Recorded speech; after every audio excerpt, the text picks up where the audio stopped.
जय हिंद। कल के वीडियो में हमने देखा था संविधान के भाग 1 के बारे में, जिसमें बताया गया था संघ और उसके राज्य क्षेत्र। आज आगे की क्लास में हम देखते हैं पॉलिटी संविधान भाग 2, जिसमें बताया गया है नागरिकता के बारे में। ठीक है, और जिसमें नागरिकता संविधान में अनुच्छेद 5 से 11 के बीच में प्रदान की गई है। तो सबसे पहले हमको समझना है कि नागरिकता होती क्या है। तो बेसिकली नागरिकता एक सेवा है जो सरकार या फिर राज्य या फिर संघ प्रदान करता है अपने देश में रहने वाले व्यक्ति को, जो उसका नागरिक है। ठीक है, ये सरकार, व्यक्ति और राज्य के बीच में एक आपसी संबंध होता है। जो अधिकार होते हैं संविधान में, जो मौलिक अधिकार प्रदान किए गए हैं, उसमें से कुछ अधिकार ऐसे हैं जैसे अनुच्छेद 15 हो गया, 16 हो गया, 19 हो गया। ये सिर्फ नागरिकों को प्रदान किए जाते हैं। तो अब किसी भी देश में अगर देखा जाए तो कानूनी तौर पे 4 तरह के व्यक्ति निवास करते हैं। अगर उसमें देखा जाए तो पहले होते हैं नागरिक होते हैं जो उस देश के ही नागरिक होते हैं। ये देश के अंदर इनको अपने अधिकार प्राप्त होते हैं। दूसरे होते हैं अन्य देशीय सुनने में थोड़ा अटपटा लगता है। अन्य देशीय का सिंपल सा मतलब होता है विदेशी। तो अन्य देशीय का मतलब होता है विदेशी, या फिर जिनको हम इंग्लिश में कह देते हैं फॉरेनर। तो दूसरे होते हैं विदेशी। तीसरे होते हैं राज्य विहीन। अब राज्य विहीन व्यक्ति वो होते हैं जो नॉर्मली जैसे जो अवैध प्रवासी होते हैं, जिनके पास अगर कोई किसी देश से किसी दूसरे देश में जा रहा है तो उसको वीज़ा चाहिए, पासपोर्ट चाहिए। उनके पास वो वैध डॉक्यूमेंट्स नहीं होते हैं, तो बिना डॉक्यूमेंट्स के जो आ जाते हैं, उसके बाद पकड़ने के बाद उनको अवैध प्रवासी का दर्जा दे दिया जाता है। ये होते हैं तीसरे प्रकार के। और चौथे होते हैं शरणार्थी वो होते हैं जैसे कोई देश किसी देश पे, या फिर किसी देश का कोई व्यक्ति अपने देश को किसी कारण से घटना दुर्घटना या फिर किसी भय के कारण अपना देश छोड़कर दूसरे देश में आता है। जैसे हमारे पड़ोस में एक देश था पहले, तिब्बत। ठीक है, तो तिब्बत पे जब चीन ने कब्जा कर लिया तो यहाँ के जो धर्म गुरु थे, जिनको दलाई लामा बोला जाता है, तो दलाई लामा अब भारत में शरणार्थी के रूप में रहते हैं। ठीक है, तो ये 4 प्रकार के आदमी कानूनी आधार पर किसी भी देश में निवास करते हैं। उसके बाद सिंपल देखते हैं, नागरिकता का सबसे पहले सिद्धांत किसने दिया था। तो नागरिकता का सिद्धांत सबसे पहले अरस्तु ने दिया था। अरस्तु जो कि एक दार्शनिक हैं, इन्होंने सर्वप्रथम विश्व में नागरिकता के सिद्धांत को बताया। ठीक है, फिर नागरिकता जो होती है वो 2 प्रकार की होती है। एक होती है एकल नागरिकता, एक होती है दोहरी नागरिकता। एकल नागरिकता का सामान्य सा अर्थ है कि व्यक्ति को सिर्फ एक देश की नागरिकता प्रदान की जाएगी, बस वो सिर्फ एक देश का नागरिक होगा। ठीक, तो जैसे भारत में क्या है, एकल नागरिकता है। यहाँ पे जो व्यक्ति है वो सिर्फ भारत का नागरिक है और किसी भी जगह का नागरिक नहीं हो सकता। वो अगर कहीं दूसरी जगह की नागरिकता वो ग्रहण करता है तो उसकी नागरिकता अपने आप खत्म हो जाएगी। ये होती है एकल नागरिकता। फिर आती है दोहरी नागरिकता। अब दोहरी नागरिकता में कुछ लोगों को लगता है कि एक साथ में 2 देश की नागरिकता मिल जाएगी, तो ऐसा नहीं है। दोहरी नागरिकता का मतलब होता है कि एक राज्य है और एक देश है, तो देश के अंदर राज्य होते हैं, तो व्यक्ति को देश की नागरिकता प्रदान होती है और उसके साथ साथ उसको उसके राज्य की भी नागरिकता प्राप्त होती है। जैसे अमेरिका में है, अमेरिका में अगर कोई अमेरिका का नागरिक है और वहां पे एक राज्य है अगर वाशिंगटन या फिर न्यूयॉर्क, तो वो वहां का भी नागरिक है। तो एक साथ 2 जगह का नागरिक हो जाता है, अपने राज्य का भी और अपने देश का भी। तो ये होता है दोहरी नागरिकता। ठीक है, फिर नागरिकता को संविधान में अनुच्छेद 5 से अनुच्छेद 11 तक के बीच में बताया गया है। तो अब एक एक करके सारे अनुच्छेद देखते हैं। सबसे पहले आता है अनुच्छेद 5। अनुच्छेद 5 में बताया गया है कि प्रारंभ से नागरिकता, मतलब प्रारंभ संविधान जब हमारा लागू हुआ तो लागू कब हुआ था, 26 जनवरी 1950 को।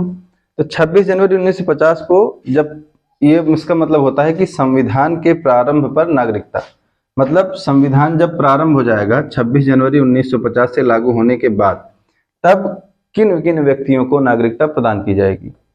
ठीक है, तो इसका मतलब होता है प्रारंभ से नागरिकता। इसमें ऐसे व्यक्ति जो नॉर्मली भारत में निवास कर रहे हैं संविधान के लागू होने पर, वो भारत के नागरिक स्वतः अपने आप से खुद से वो भारत के नागरिक माने जाएंगे।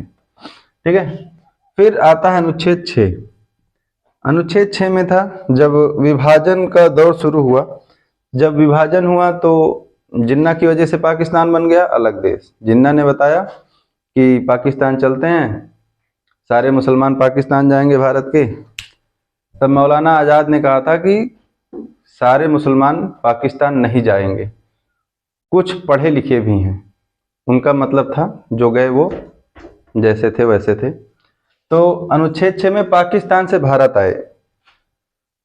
ठीक है, तो पाकिस्तान जब बट गया तो पाकिस्तान बना।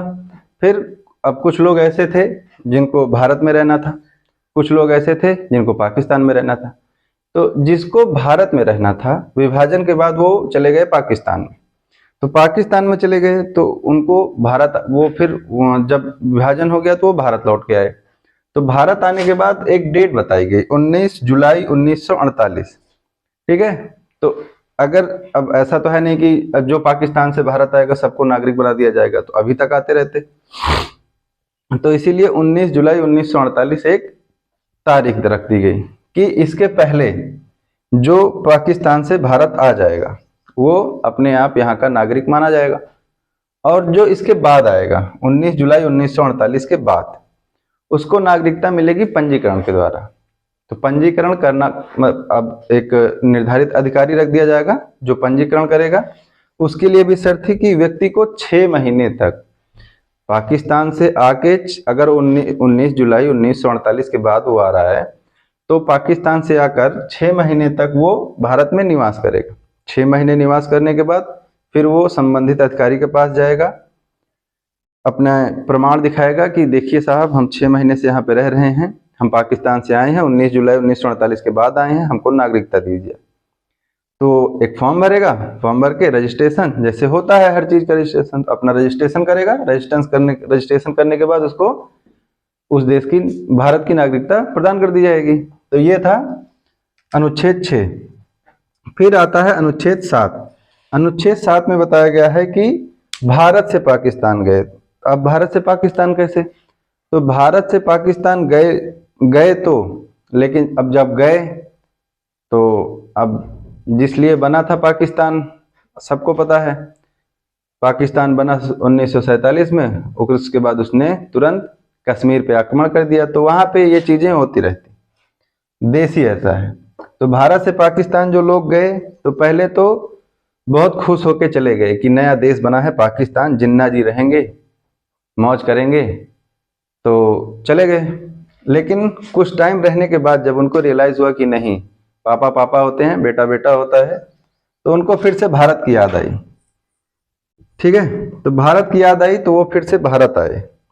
तो फिर से जब भारत आए तो उनके लिए अनुच्छेद 7 में प्रावधान किया गया कि पहले तो भारत से पाकिस्तान गए, लेकिन उसके बाद कुछ टाइम बाद वो पाकिस्तान से फिर भारत लौट के आ गए, उन लोगों को नागरिकता कैसे दी जाएगी।